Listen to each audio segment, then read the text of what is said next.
Engaging with the fund this time has been tough because the economy itself has been in more difficulty or in more challenges than before. This time the program is a bit different. When we've done the last 23 engagements, they've been mostly on the federal point of view. Pakistan's rupee would not have stabilized and foreign inflation would still be on the higher side, and you would have not seen the petroleum prices at the levels that you're seeing today. So let me start by saying that engaging with the fund is the prudent way to take Pakistan's economy forward, considering that Pakistan needs about $26 billion in gross financing, which means you need to reprofile some debts with the friendly countries, you need some monies reprofiled with the commercial banks, then there are the multilateral partners and the bilateral partners. Engaging with the fund has ensured that this kind of financing is not only available for the first year, but in the ensuing 3 years as well. So that's the first thing. Engaging with the fund this time has been tough because the economy itself has been in more difficulty or in more challenges than before.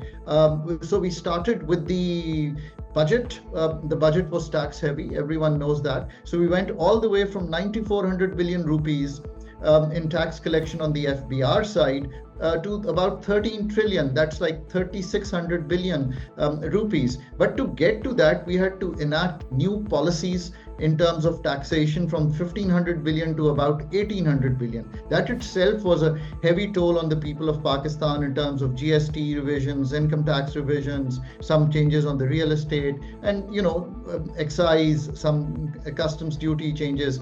That is the main forte this time, where we try to control our budget deficit by increasing the amount of taxation, 1.5% of GDP. Secondly, what the fund had is that the electricity pricing, we should be doing it ourselves. The fund does not fix electricity pricing. It's NEPRA, OGRA, which fix the energy prices in Pakistan. But what the fund said to you is that the energy price changes that are due on the 1st of July must be done on the 1st of July. So we took our average energy tariff from 29 rupees to 34 rupees on the power side. So that was the second thing.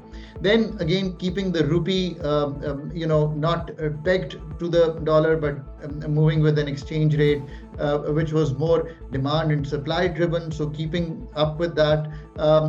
Then of course, moving on the state-owned enterprise management, you can hear about PIA moving under the hammer on the 1st of October, and then, making a program of how the privatization process will work in Pakistan.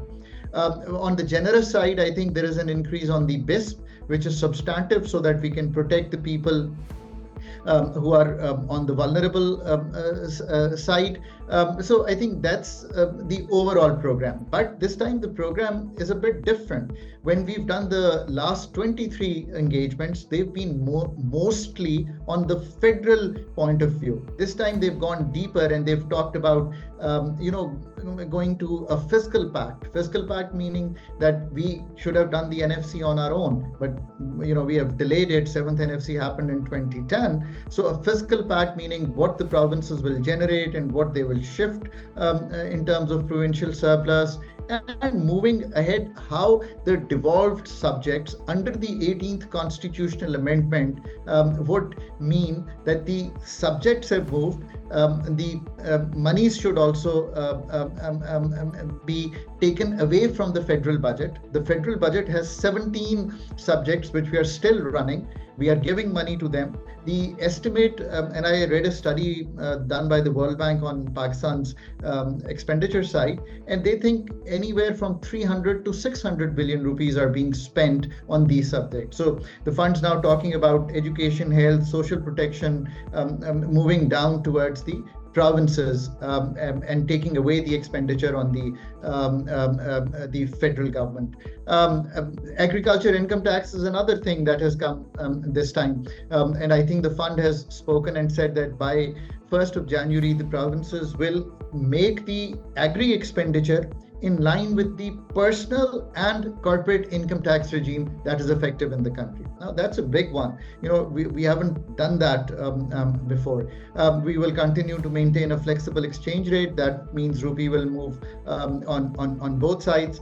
So the other thing that funds talked about is that the unnecessary expansion on the generation capacity in Pakistan should be curtailed. I have always said that we have 43,000 megawatts of power capacity for which we are paying a heavy price in terms of the capacity payment.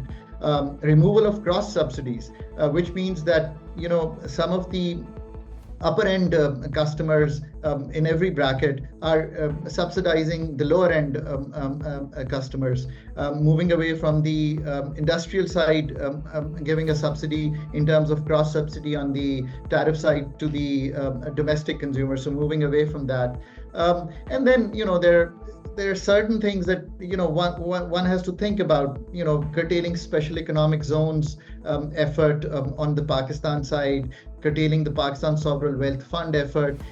They've been discussed. I want to read what is in detail, but the fund has said that we should not be doing these kind of incentives. I think if they are not distortionary in nature, for a country with an investment to GDP at the lowest ebb of 15 years at 13%, has to incentivize, whether that's fiscal or otherwise, to make investment in the country. And lastly, something that I've always said is a good one, is to phase out the agriculture support prices and the associated subsidies, and curtail from new regulatory or tax-based incentive, or especially any guaranteed returns that we offer. I think that's the overall program that we have agreed and moved ahead with the fund.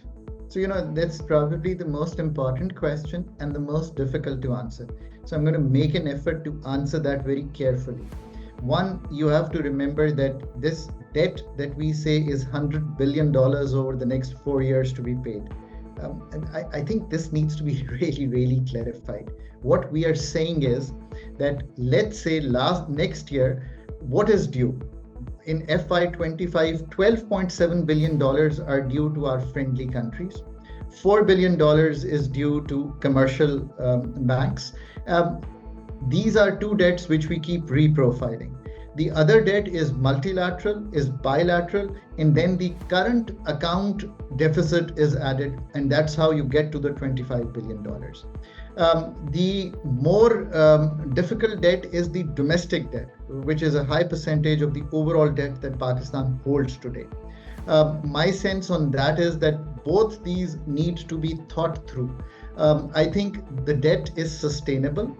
So it's 25 billion every year, and the breakup is what I've suggested to you. So people accumulated to 100 billion and say somehow 100 billion is due. It's 25 billion every year.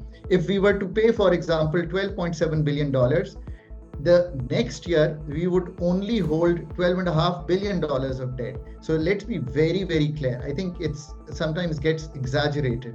But Pakistan is a case for debt reprofiling on the external side, which means some debts should be taken away from this every year into a more 3 to 5 year term, and then we can start paying them down as we build our buffers on the external front. On the domestic front, this is something much more difficult. Sorry, one more thing. And then Pakistan can start thinking about debt for swap options. What are those? These are debt for poverty, debt for climate change.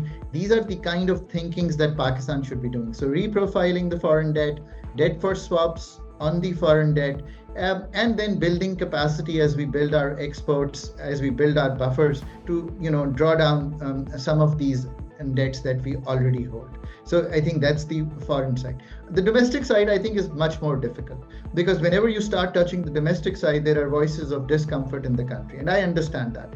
But as Pakistan gradually now moves into a low policy rate environment, as inflation subsides, and I hope that it'll subside in the next coming year and so on, and we move into the 5 to 7% bracket on inflation, then your policy rate can come down to low double digits. So your domestic debt burden will also come down. But at the same time, reprofiling there and some kind of other mechanisms, maybe a special tax on the banks, which we've done also, but special some bullet payments. So that has to be handled in this way.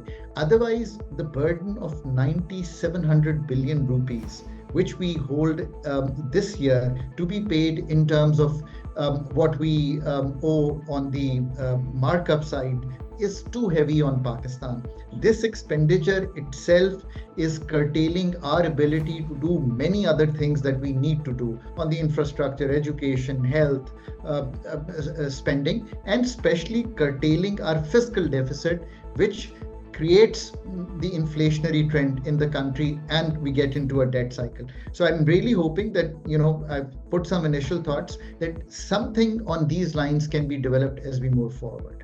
A good point for you to bring up. Look, Pakistan being engaged with the fund on the 24th IMF treadmill is not a good story to tell.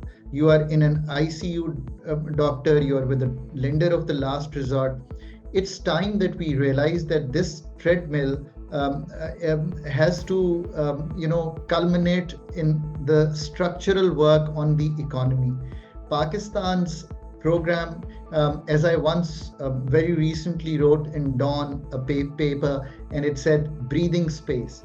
You have bought yourself breathing space, time to do the structural work that is necessary on the energy side, not price changes, but real structural work on the energy side, structural work on revitalizing Pakistan's export, Pakistan's regulatory regime, and something that the program is light is on the expenditure reform. You've talked about debt, there is targeting of subsidies, there is also pension reform, there is also how we clean up our developmental budget. You have a throw forward of trillions of rupees, how we try and finish those infrastructure projects so that the benefit comes to the economy. So this all has to be done along with the program. Then the policy makers have to start thinking differently. They have to start thinking of an economy creating jobs, of an economy rising in productivity.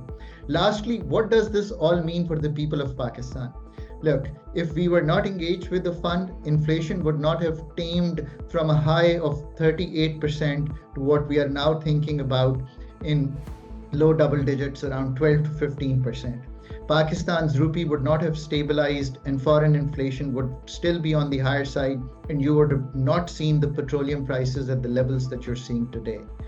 Pakistan's Karachi Stock Exchange or the Pakistan Stock Exchange, the rise that people have seen and made good money, and it's great that wealth creation has happened, would also not have happened if you had not had an IMF program and the certainty.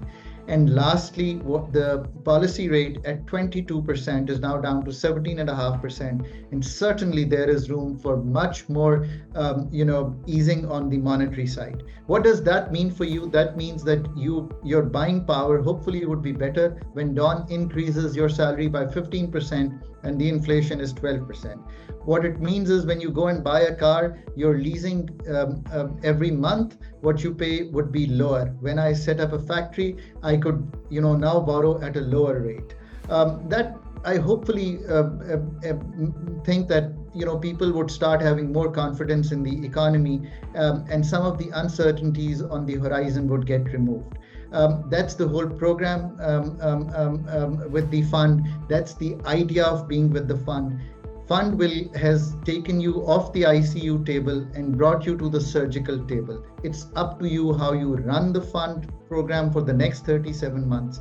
Lastly, I must say, Pakistan's main issue will always remain of public sector competence, of private sector productivity, agriculture productivity. We must work in the coming years to build that professional capacity to take the country forward on an efficient, productive way forward. That's the real challenge that Pakistan has.